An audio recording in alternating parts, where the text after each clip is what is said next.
everyone, it is Lovenji Gaming here, and I am back. We're in round 3 of the Populous, the beginning. I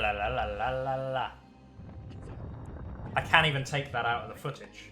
That's just going to be my introduction now. We're in round number 3 of the beta tournament, and playing as the Dakini tribe in the Dakini position. It is Babo representing the clan Overpowered. His opponent taking a controversial victory over Venom in the round before it. It is representing the clan SW, Jimmy. Venom is of course one of Babo's clanmates, and there could be the chance that Babo's looking for some pretty aggressive revenge in this game. So, standard, as is standard for this map. We're going to be seeing the players convert as best they can. Red gets a natural starting advantage of a +2 convert. So where all other tribes get 2, Red gets an impressive 4. That helps them with the harvesting and the building. It's not notable in a 2v2, but in a 1v1 it certainly is noticeable that the Red tribe gets a slight advantage. And good players are able to utilize that advantage effectively, which really helps show who is and is not a good Populous player. Now, of course, we're going to be seeing pretty much the same thing. This is a rehost. First game did crash. We're going to be seeing pretty much the same things that happened in the first game. Players are going to be building out their towers, as you can see. These little plans here, here, and here. Players can be building out the towers to give them the build radius to cover the island in huts as quickly as possible. Got a hands up Brave already. He's trying to reach a woodpile that he does not have access to. At least I'm only guessing that that's what he's trying to do there. So we'll take a moment's break from the commentary to watch this Brave. We're either going to watch him meet his end, or Jimmy's going to notice and move him. Jimmy noticed and moved him. So, back to the commentary. People have asked me many times, do I get bored of casting the same 10 minutes of Narrow Passage? The answer is a little bit. But not much. I love this map. You may have noticed from the amount of games I've played on this map, I do love this map. But there's only so many times.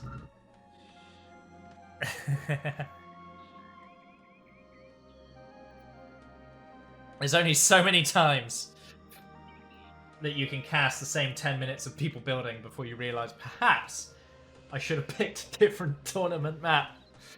Oh, and it's fantastic. But anyway, let's look over to the players' bases. This Brave is dizzy, which means Jimmy saved him from being hands up, and he immediately found another way to get hands up. Hands up is a term that we use in Populous. It refers to Braves that are stuck. You may remember that posture where he's got both his hands up in the air. He's saying, help me, I can't get to where you've told me to go to. Units that have their hands up progressively lose HP over time until they eventually die.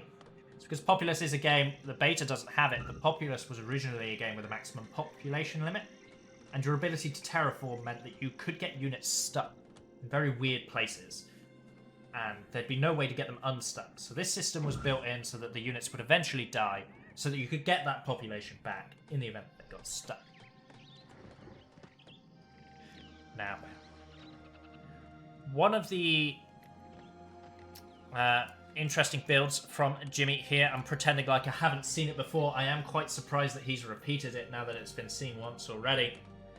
Jimmy's going for multiple warrior huts and he's building them out in the open. What we would typically talk about in other real-time strategy games, your Command and Conquers, your Age of Empires, your StarCrafts, even your Supreme Commanders and your Planetary Annihilations, is the power of scouting. Scouting is a mechanic in those RTS games where we talk about the ability to reveal your opponent's strategy. You send out units or workers, depending on what the game is, to try to reveal information about your opponent so that you can discern their strategy ahead of time and prepare for it. And that's one of the things that makes cheesing so effective. within the RTS genre. Because it's a strategy of being able to catch your opponent off guard. Whether you consider that a skill or not is an argument for an entirely different discussion, but what makes cheesing work, cheesing as a strategy, is your ability to catch your opponent off guard. Now, those of you who watch a lot of Populous or even play Populous yourself know that the players are seeing exactly what we're seeing, with a few minor differences in that their spell panel is actually loading spells and they have population to control. In terms of the map itself, Fog of War does not exist in a traditional competitive game of Populous. Fog of War does exist within Populous. In fact, it can be turned on or off in the game lobby. But traditionally, in a competitive game of Populous, we do not play with Fog of War on. And that changes the dynamic slightly, because it means when you build 3 warrior huts, like this, and train a bunch of warriors, at any point your opponent can go to the minimap and see these diamond shapes represent warriors on the minimap. The warrior hut itself has its own distinct icon, which represents the warrior hut on the spell panel, which I can't show you because I don't have any buildings, because I'm dead. I'm a dead tribe. And so your ability to catch your opponent off guard, it's not impossible, you can still catch people, is significantly reduced. This big circle represents a shaman. These fiery hands in towers represents fire warriors in towers. You can see it represents very much similar to the fire warrior training hut plan. And the square is also a fire warrior. So you'll see very good players utilizing their minimap effectively. And as you can see, Babo's clearly looked at the minimap, because he's already building a backdoor defense. Many of the games we've seen on Narrow Passage have ended with a backdoor or a backdoor variant. And Babo's not allowing that to happen here, or at least not very easily. He's seen the 3 warrior huts out of Jimmy, and is preparing himself. He doesn't have the warriors to match quite yet, and Jimmy's spreading his buildings out. He's not doing the traditional build, what we would refer to as the traditional build. And we've actually got the backdoor coming out from Babo. A little bit of a bait and a switch.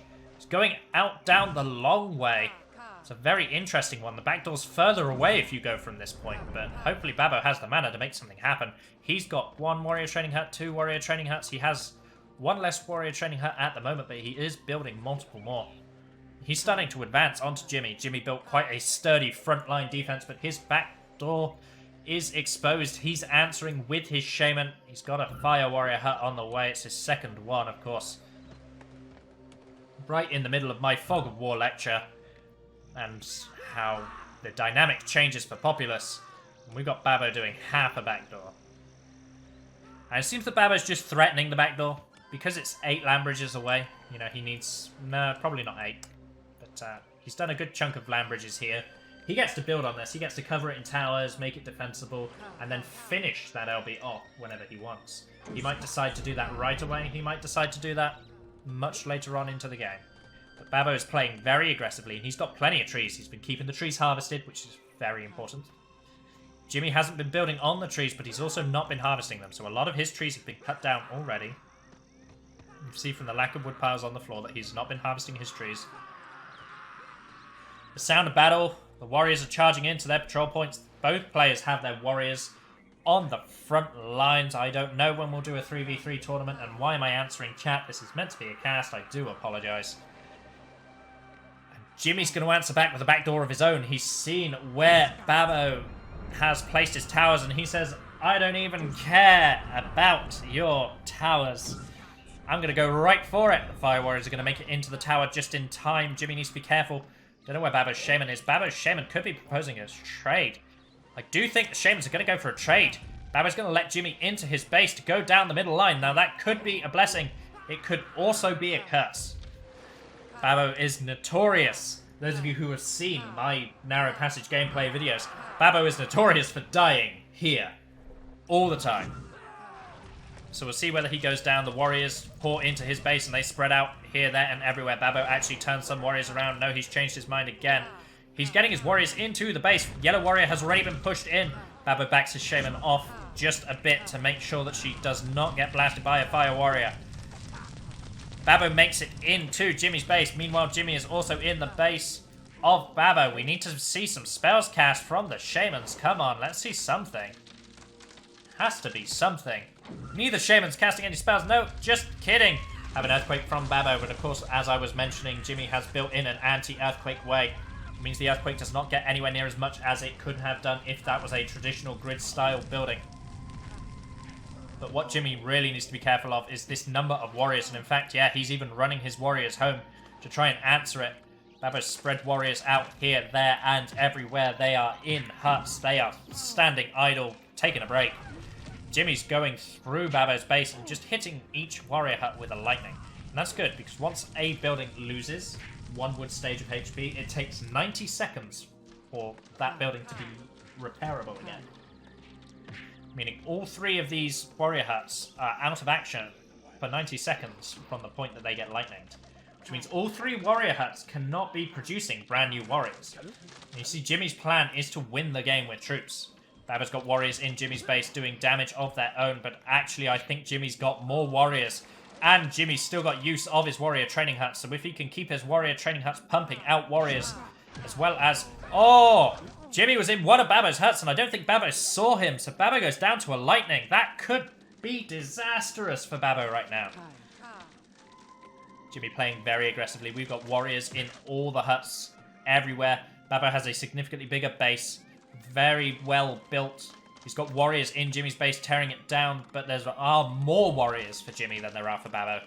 And if Jimmy can make it to all the warrior training huts, he can deny warrior production and perhaps change the dynamic of this battle through sheer population kills alone.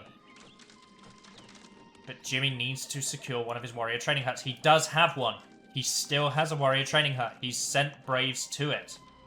He's going to lose all of this to warriors. He's going to lose a good chunk of his main base. But if the warriors don't come over here and try to deal with it, then Jimmy can just walk. Then Jimmy can prepare enough warriors to actually push Babo out of his base. Population right now is 57 to Babo, 63 to Jimmy. Thank you for the update. So yes, it's a slight advantage to Jimmy. Babo's Shaman being dead is disastrous in and of itself. Jimmy's just throwing lights down, emptying towers, ruining defense. He's even got a Shaman in there, destroying huts as quickly as she can. You need to be mindful of the fact that this warrior training hut has been repaired, Jimmy. You need to take away that wood stage, or Babo will be able to answer warriors for warriors. There's another warrior training hut over here, so it's currently 2 operational warrior training huts to 2 operational warrior training huts.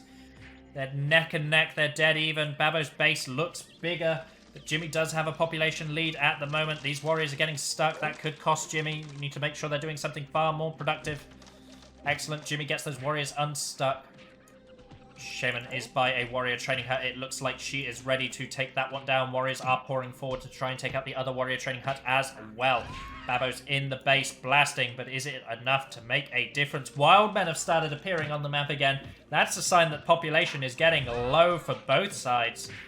Jimmy's even got Braves. He's building in Babo's base. Babo's Shaman's getting into his base, so he says, fine, I'll have your base for myself. Babo throws down another earthquake. He manages to get the warrior training hut with it. That is good, but there is another functional warrior training hut over here. It's not training any warriors right now. Jimmy is also building in Babo's base. What is he building? Is that a warrior training hut, or will that be a standard hut? It's hard to tell. One of the things that might lose Jimmy the game is the amount of warriors getting stuck in huts right now. It's a very annoying beta bug that you don't want to be seeing. Babo runs his Braves, runs his population. Is he running them into Jimmy's base? It does look like Babo is trying to run his population away. Jimmy lights the warrior training hut. That's a warrior training hut that Jimmy's trying to build. He's trying to set up yet another warrior hut.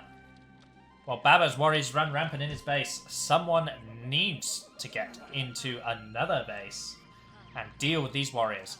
First person to clear the warriors out of their base is probably going to be the winner at this point. Both players have taken so much damage. Jimmy, your warriors are idle. Control them, my man.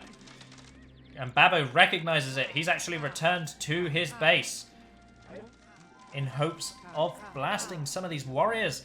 Jimmy, on the other hand, he's saying the wild men are spawning. The wild men will keep me in this game. He's throwing down converts. Another population update is 21 to Babo. Jimmy, 41. I think Jimmy's got this game, everyone. Babo has the warriors in Jimmy's base, but Jimmy has warriors, Wildman converts, mana, and everything else. I really do think Babo's going down in this game, and Jimmy might be the victor of game number 1. Got one established warrior training hut from Babo, but Jimmy's finished his second in Babo's base. Frontline training of warriors, super aggressive play, even more converting of wildmen to keep his population higher than Babo's and deny Babo any chance of getting himself back into the game. He's lost his side strip almost entirely now. I don't know where his population is. Even more warriors are pouring in. I do think this is curtains for Babo. There are red warriors in Jimmy's base, or red warrior. No, it is plural. I wasn't wrong. It is plural. There's a couple. Couple of brave souls.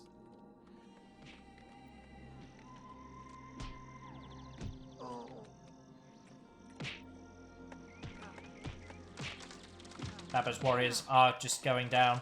Babo's losing his entire base. He's losing the braves that are spawning. It is a matter of time now. Babo's not one to surrender. I doubt seeing him type /surrender. The population right now is 14 to Babo. Jimmy, 42. Nope. Just kidding. I doubt Babo's the type to surrender. Ha ha, Lovenji, he says, and he surrenders. Game number 1 goes to Jimmy.